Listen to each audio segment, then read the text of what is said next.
Chers amis, bonjour. Eh bien, je vais vous parler un peu du mercato. Après cette magnifique première partie de championnat, cette magnifique première partie de saison, vraiment, on n'y croyait pas. On n'aurait pas donné vraiment une cacahuète en se disant qu'on serait troisième du championnat, donc sur le podium à la mi-saison. Et pourtant, c'est le cas. Les amis, aujourd'hui, nous sommes troisième au classement à la pause. Et vraiment, c'est beau après ce succès retentissant face au FC Lugano 4-1. Donc, je me réjouis toujours. C'est vraiment... on va passer un beau Noël. C'est le cas de le dire. Vraiment, on va passer un beau Noël. Et j'en profite, mes amis, pour vous souhaiter joyeux Noël à tous.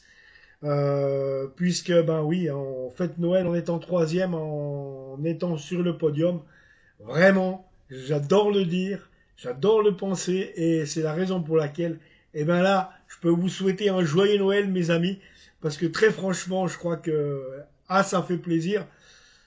En 2024 a eu son lot, c'est une année que j'oublierai jamais. J'ai passé 3 mois à l'hôpital suite à un chondrosarcome, un cancer au bassin où je m'en ressors malheureusement, comment dire, handicapé d'une jambe, mais enfin, voilà, je suis devant vous, c'est ça le principal pour moi.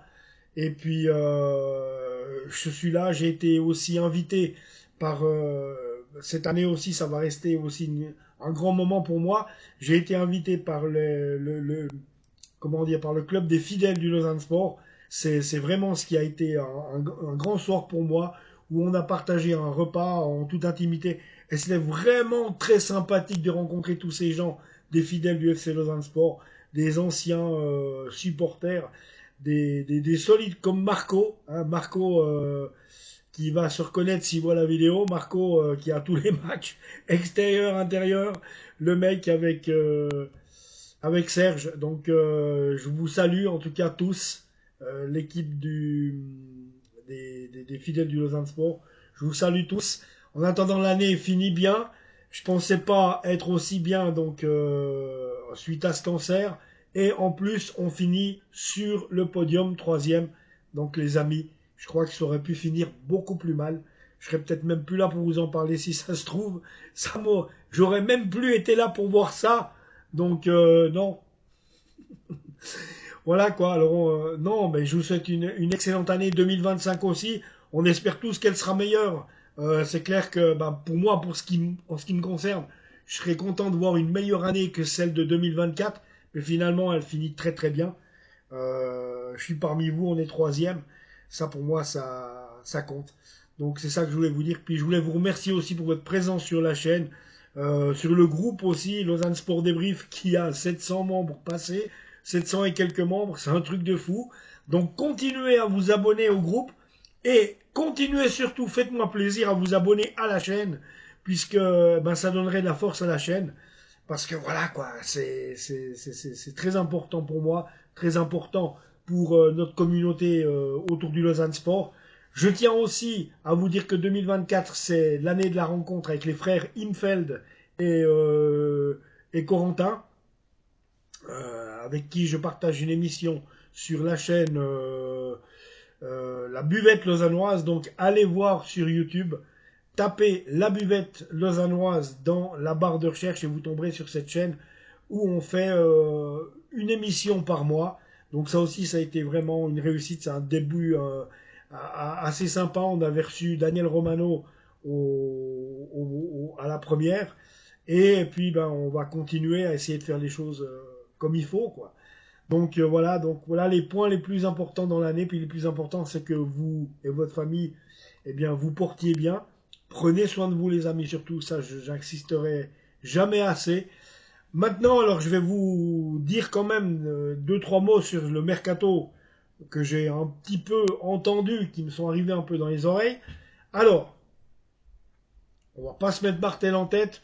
Le Lausanne Sport aurait décidé de laisser l'équipe telle qu'elle est, de ne pas la toucher, c'est-à-dire de même pas la renforcer parce que ben, on a ce qu'on a dans l'académie, dans la réserve, et on a une équipe très compétitive.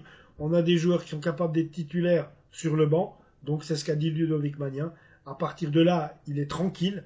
À part si il y a un départ ou deux et qu'il faut faire des retouches à l'équipe.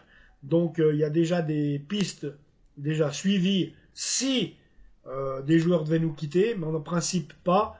Maintenant, le sujet épineux, Alvin Sanchez, d'après ce qu'ils en ont dit, d'après ce que j'en ai lu, j'en sais pas plus que vous les amis, mais d'après ce que j'ai cherché à savoir, Stéphane Anchaud aimerait garder Alvin Sanchez et tout le monde au club est en train de dire Alvin, mais reste encore 6 mois.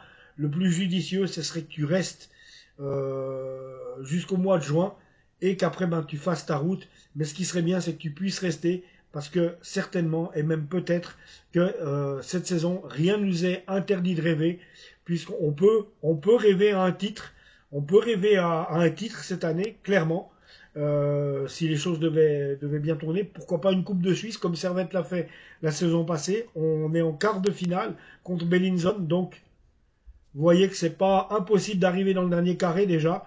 Et on fait un beau championnat, faut continuer. On ne parle pas de titre, on est très loin de ça, mais on peut se qualifier pour une place européenne, à minima, et il y a quand même quelque chose, il y a un coup à jouer en Coupe de Suisse, les amis. Donc ça, c'est clair et net. Il y a un truc à jouer, donc on va tout faire pour le jouer. C'est bien, bon, ici, voilà. On va tout faire pour jouer ce tour, et puis que ce soit bien, mais tout le monde au club est en train de demander à Alvin Sanchez, de le convaincre, c'est ce qu'a dit Stéphane Anchaud. On va tous essayer de convaincre Alvin Sanchez de rester au club encore 6 mois. Donc c'est à souhaiter, parce que si Alvin venait à partir maintenant, il est clair que ça changerait toute la donne pour la saison prochaine. On perdrait en efficacité devant, et il faudrait certainement on ferait un moins bon une moins bonne saison que si Alvin est là. Ça, c'est clair et net. Donc, voilà. Après, on n'a pas trop les prétentions de pouvoir le garder parce que, voilà, c'est un joueur qui est quand même coté à 7 millions de francs, faut quand même le savoir. Mais, comme l'a dit Stéphane Anchaud, quelqu'un qui voudrait un club, un grand club ou un club qui voudrait et qui est prêt à mettre 7 millions là cet hiver, il est capable de les mettre aussi au mois de juin l'année prochaine. Donc, incertitude là-dessus. J'espère qu'Alvin va rester. Alvin, si tu vois cette vidéo, écoute, Alvin, reste 6 mois de plus. Ça va pas te voler quoi que ce soit. Au contraire, tu vas engranger encore plus d'expérience. Ne te précipite pas. C'est jamais bon de partir à l'intersaison. Finis ce que tu as à faire avec le Lausanne Sport.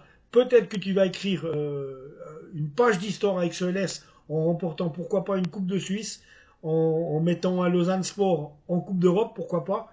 Donc voilà, c'est tout ce que j'ai à te dire.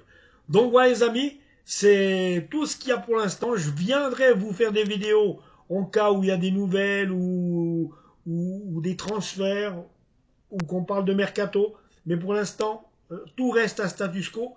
Il n'est pas question de renforcer l'équipe pour rien, dépenser pour dépenser.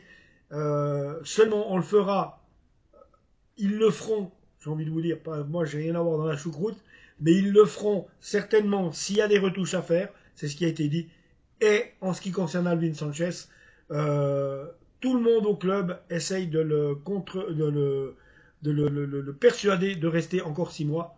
Ce que j'espère. Abonnez-vous à la chaîne les amis, et on se retrouve tout bientôt. Ciao.